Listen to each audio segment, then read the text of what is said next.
Welcome back, everyone. This is Bertina with Spirit God Communication through the Art of Divination podcast. Today, we're going to talk about empaths. Um, and before we do this, let's go ahead and open up the sacred space here so that we have positive energy and calling in our spirit guides to help us with this. So let's go ahead and put one hand on your heart and one on your belly. Let's breathe in deeply and then out through your mouth.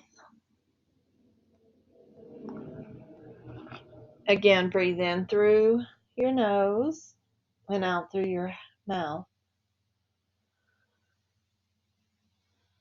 Now, I want you to envision a beautiful bright light coming from that space between your hand and your belly. It's your solar plexus. It is your space of confidence. It is your space of acceptance for who you are.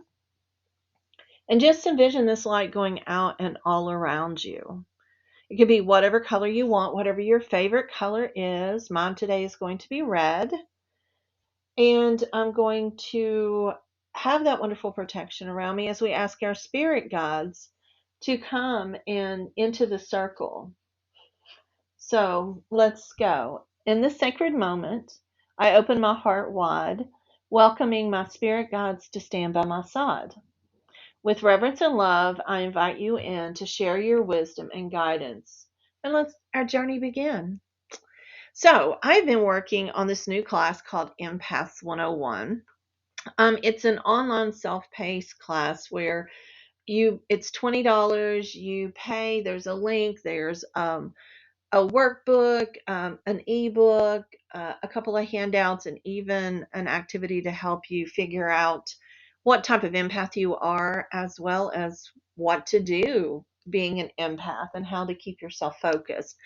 So that can be found if you want to email me, Bertina at Bertina.org. It's Bertena. Or you can go to my website directly, Bertina, Bertena.org, and look under School of Mystical Mysteries and then some of the classes, the online classes there.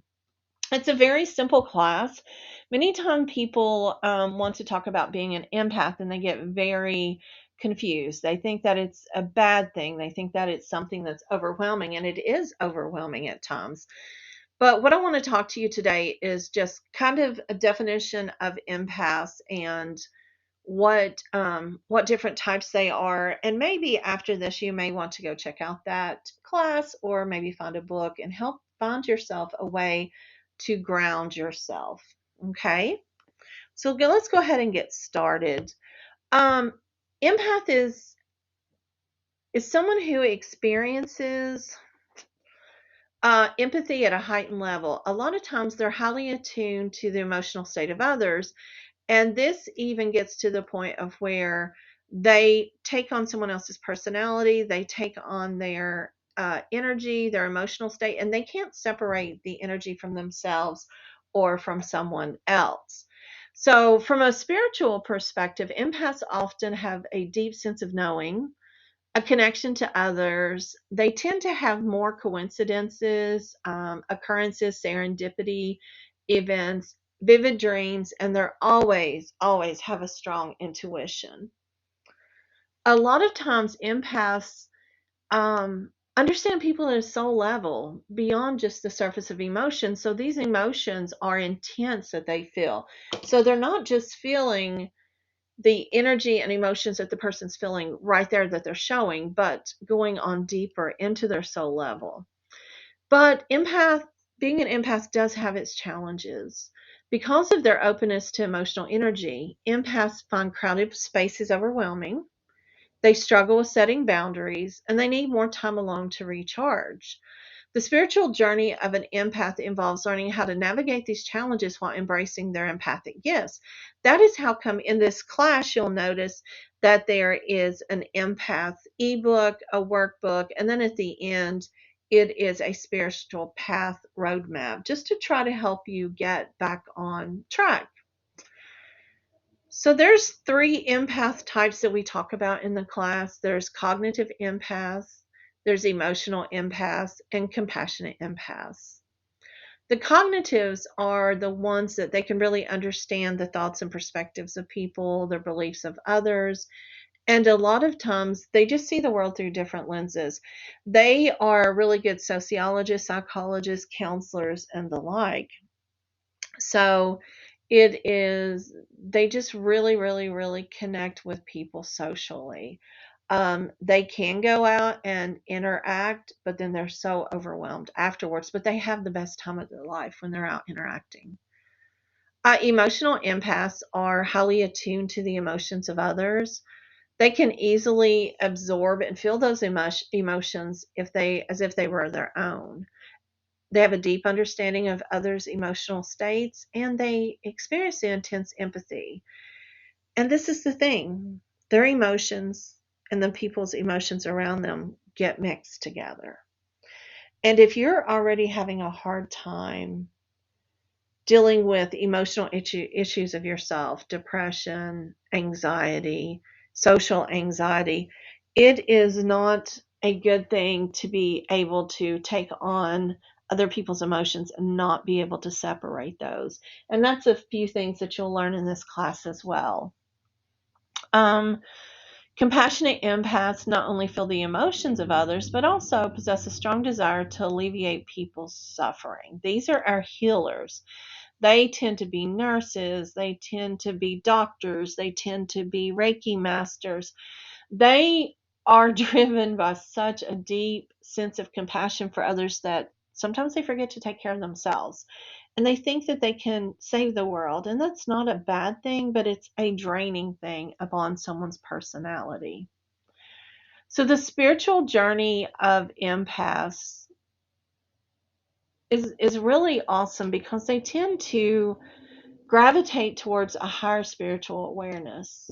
Because they are aware of people's emotions, people's feelings, they tend to feel like they're connected to everybody. And because of this connection, this connects them to their spiritual path. And because of that, it helps them navigate themselves in this world. But it's more intense. We're all connected by a web of energy. Empaths can instinctively feel how emotions ripple through this web and affect others far beyond the immediate surroundings. This can be a source of wonder and overwhelm in the early stages of their spiritual journey. And many times they feel this ripple effect and then they respond, not always in the best way. And then that ripple effect goes back to whoever they're having interactions with. For empaths, spiritual awakenings can be extremely intense. A lot of times they're triggered by life changes, emotional turmoil, or maybe just wanting to longing to understand people. But during a spiritual awakening, empaths may find their sensitivity to emotions and their energy heightening even further. And then this goes along with the synchronicities, the intuitive insights, and then the transformative realizations that, hey, things are changing, things are intense. What am I supposed to do about this? What can I do about this? What am I not supposed to do about this? And it comes down to them learning that what they need to do is to raise their vibrational frequency or their consciousness. It comes down to an ascension. So for empaths, this process involves turning those lower vibrational energies of fear and anger and sadness into higher vibrational energies like love and joy and peace. It's about facilitating personal growth. They have to take care of themselves and healing. And it's essential for the empaths to have tools and practices to ground their energy and protect their emotional being. These tools can be something as simple as Epsom salt baths, something as simple as a crystal that helps them ground, being able to go outside and walk around in nature, being able to journal, having time to themselves, having time, quiet time is very important because that is the time that helps them decide, well, what is this? Is this me? Is this them? What is going on? What's in my head? What am I taking in from someone else? So let's go ahead and take a break, and we'll be back in just a few moments.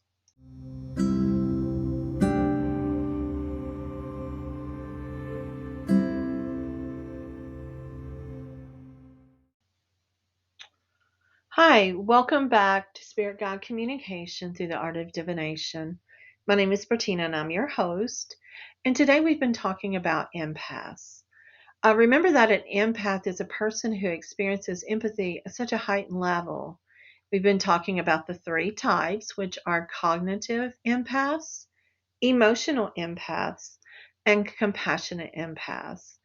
And the journey for these empaths are intense. So, what I thought we would do is to come back and kind of talk about the sixth sense of the empaths. Intuition is what a lot of people really focus on, really want to know a little bit more about. Intuition is it's an innate sense of knowing or understanding something without conscious reading. And empaths have gut feelings constantly. They get that feeling that something's off. They suddenly believe in making a decision. They know it's right and they go with it. As an empath, the intuition is most often more developed than most people. So, a couple of things with empaths and abilities you need to trust and practice and learn to listen to your internal cues, trust your insights, do a lot of mindfulness, meditation, and journaling. That really does help. And it helps you tune into your inner world and recognize the subtle kind of nudges from your intuition, your higher power, your spirit guides. But most of the time, empaths find that they have an ability to go just beyond empathy, and that is the intuition side of it. Many times they're clairvoyant, where they can see things. They have visions, they have mental images. They see their spirit guide, they see their angels, they see signs, synchronicities, words, just knowing, seeing that this word is a direction, a yes or no thing. They're really good with scrying with tea leaves, with crystal balls, with spirit communication, and all of that. Clairsentient is clear feeling. It basically is what they are as an empath. It's the ability to feel emotions, energy, physical sensations relating to someone else, and just knowing that this person is okay or that they're not okay, or that this person is lying to you, um, or just knowing that there's a sense of danger or that they need healing. So clairsentience is the main clair that empaths tend to have. The other one is clairaudience, which is clear hearing. And clear hearing involves receiving information through hearing, but it could be words, it could be sounds, it could be music. So, say for instance, you've been wanting to take a trip to Hawaii and you keep thinking, oh, I can't afford this. I don't know what's going on. You go to the car, you're like, spirit guides, angels, give me a sign. You turn on the car and Blue Hawaii is playing. That's a sign. You may hear words, and most of the time, when you're clairaudient, the words are not in full sentences. It may be peace, go, run, stay. It's not your spirit guides telling you a whole lesson of things. Spirit guides usually, whether they are angels or ascended masters more so because they are human and do speak English or speak a language that we may know. Let me correct that.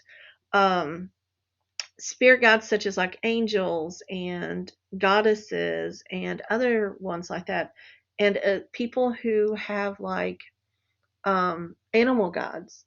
They don't necessarily speak, but you can hear it in your mind's eye. You can hear it in your subconscious. You just feel it through your body.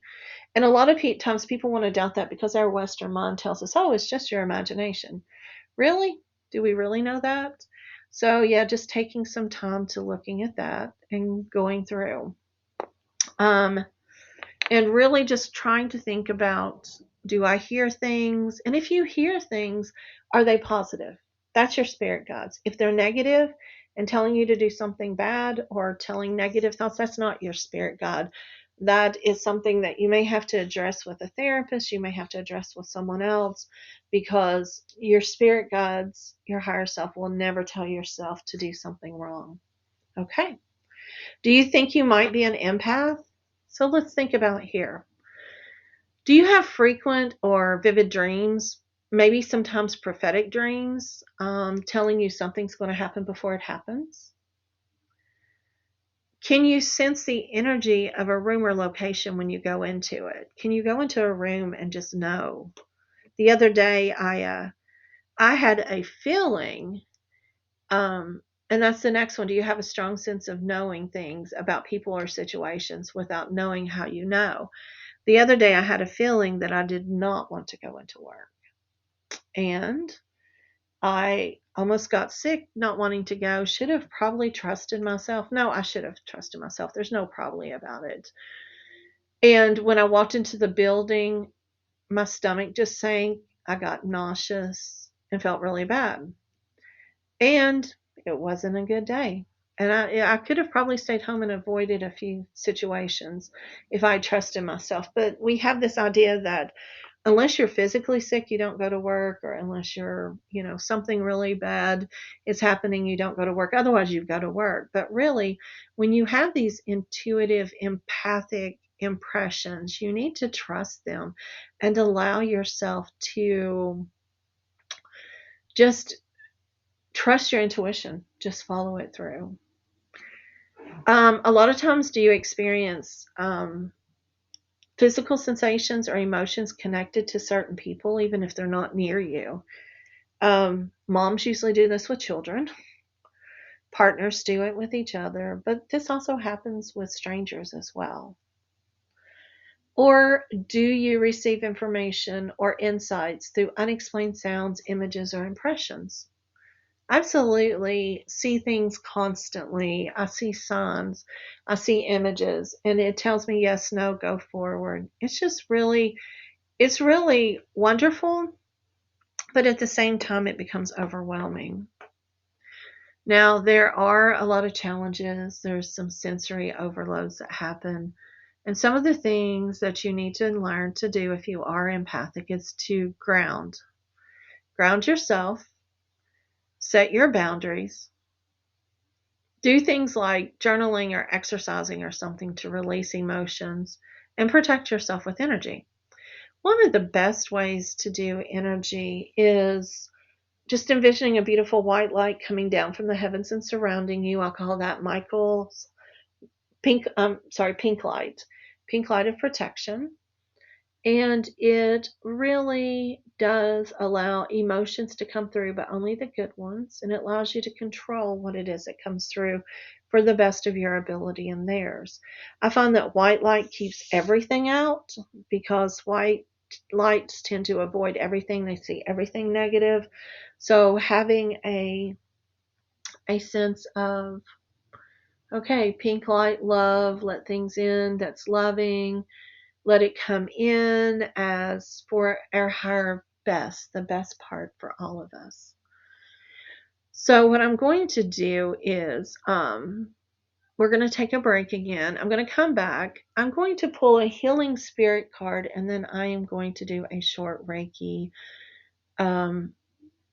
energy healing for you that are listening, and that will just take a few moments. So come back and we'll talk to you in a bit.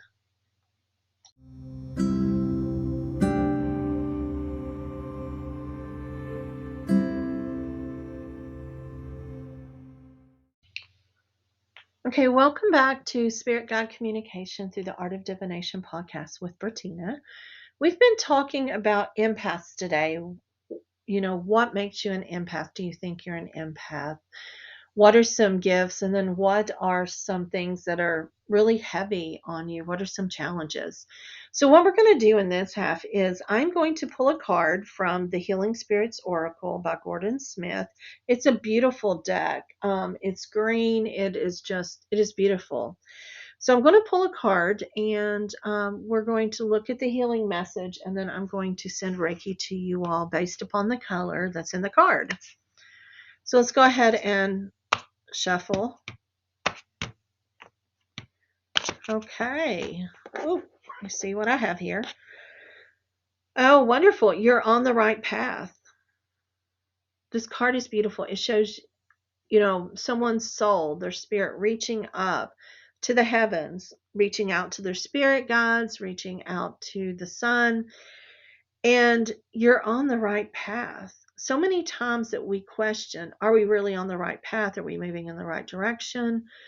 And people do this just because not only they're not really lost, it's just that they're anticipating, especially being an empath, you're anticipating a great change coming. You're feeling that energy coming. So you take that and you start questioning, am I doing what I'm supposed to doing? Well, the spirit guides are telling you just to be patient. The change is going to come. Don't feel like you have to control it. Don't feel like you have to do anything with it, because there is a reason why things are slowing down for you. It may be for you to be able to process something in this world. It may be for you to read something new about the spirit world. So stay on your path, watch for a sign, and just take time just to really heal yourself. And if you're ready to receive that Reiki healing, what I would like for you to do is go ahead and close your eyes.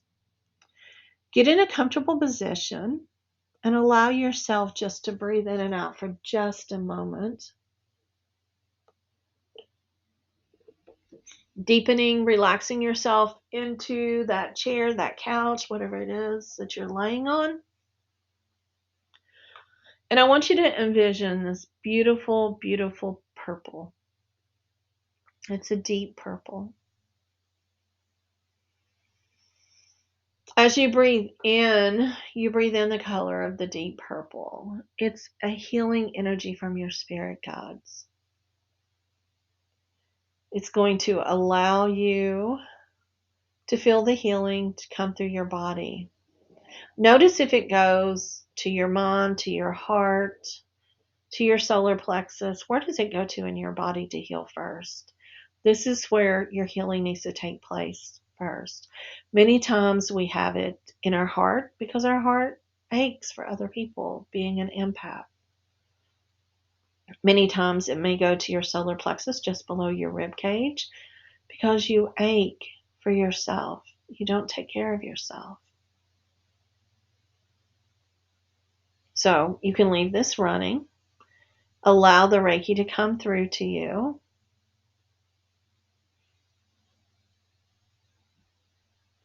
It will be sent to you for as long as you need. All you have to do is just call it in. Just ask for the purple ray of Reiki from me. And each night you can call it in as you sleep. It's very peaceful. And what I would like for you to do is, when you're finished taking in the Reiki, journal. Journal about what type of empath you feel like you are. Journal about what are some of the gifts that you feel like you have? What are some of the challenges you may have? And then if you get a chance, please feel free to check out my website, bertina.org, Bertena, or look down in the section of the podcast and check out the Empath class. It's very helpful. It's very simple, and it just keeps you on track. There's a journal, PDF journal, there's PDF worksheets and everything. So I wish you well, and I wish all the healing energy to you that there is. In the silence of your soul, you'll listen for the guidance of your spirit guides. Embrace these whispers, for they hold the keys to your heart's desire.